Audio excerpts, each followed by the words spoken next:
আপনারাও এইভাবে বন বানিয়ে নিতে পারবেন সহজভাবে ঘরে সুন্দর করে বনটা বানিয়ে নিতে পারবেন।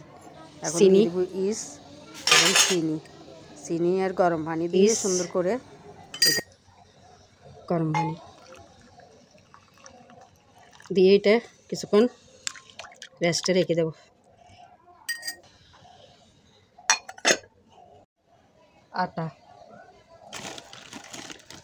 আটা বা ময়দা যে কোনো একটা দিলে হবে। আমি এখানে 2 কাপ ময়দা নিছি, বেকিং পাউডার, লবণ এটা আমি মজা দিয়ে রাখছিলাম। এই দেখেন কীরকম হয়ে গেছে। একটু চিনি দিয়ে গরম পানি দিয়ে একটু মজা দিয়ে রাখছি। এখন এটা দিয়ে দেবো এখানে।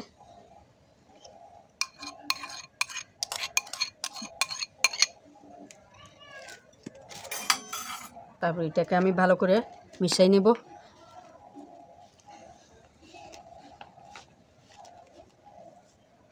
তারপর দিয়ে দেব তেল,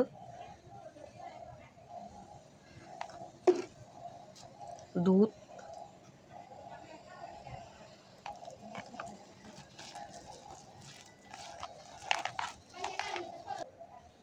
ডিমের সাদা অংশ,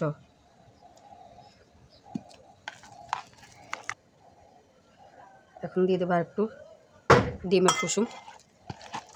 এটাকে ভালো করে মেখে নরম করে নেব। তারপর কিছুক্ষণ রেস্টে রেখে দেব।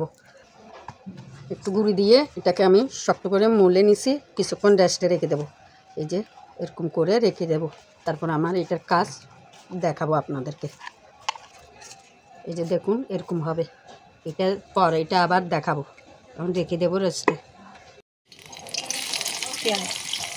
টমেটো পেঁয়াজ আর তেল দিয়ে দিলাম, কাঁচামরিচ দিয়ে দিলাম। এখন এটা নেড়ে দেবো। আদা রসুন বাটা, হলুদ, মরিচের গুঁড়ি, মশলার গুঁড়ি, লবণ দিয়ে এখন নেড়ে দেবো। একটু পানি,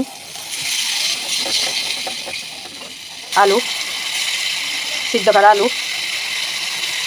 পোস্ত কিনা দিয়ে ভালো করে নেড়ে এগুলোতে শুকনো করে রান্না করে নিয়ে নেব।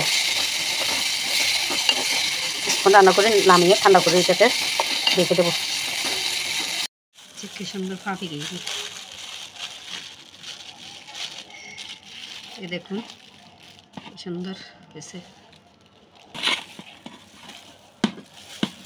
এটা দেখুন কি সুন্দর বাতাসটা বের হয়ে গেছে। এখন আমার এটা রেডি হয়ে গেছে। এখন একটু তেল দিয়ে এটাকে আমি মলে নেব, একটু গুঁড়ি দিয়ে মলে নেব।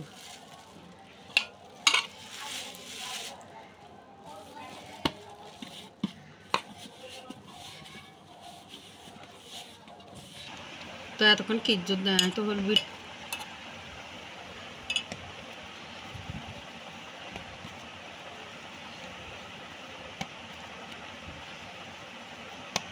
এরকম করে বানিয়ে নিলাম।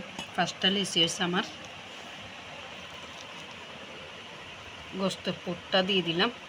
এই যে আলু গোস্তের পুর, এটা দিয়ে তারপরে এভাবে করে মুড়িয়ে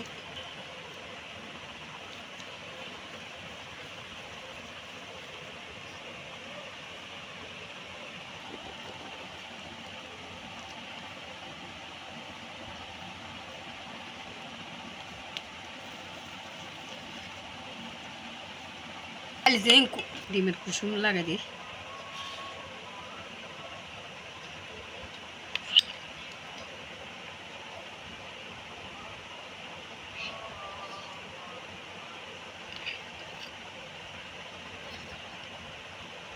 ডিমের কুসুম লাগাই দিই।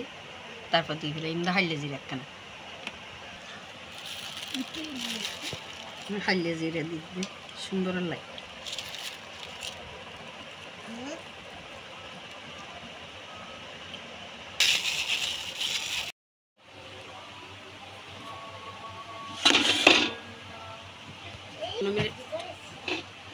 বিশ 15 মিনিট দিয়ে দিলাম।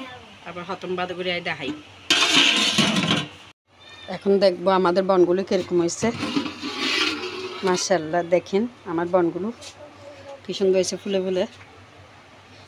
এরকম বন আপনারাও বানিয়ে নিতে। এখন নামিয়ে ফেলবো চুলার থেকে বনটা।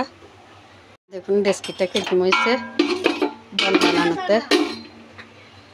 এই যে আমার বন, দেখুন কি সুন্দর হয়েছে বনটা।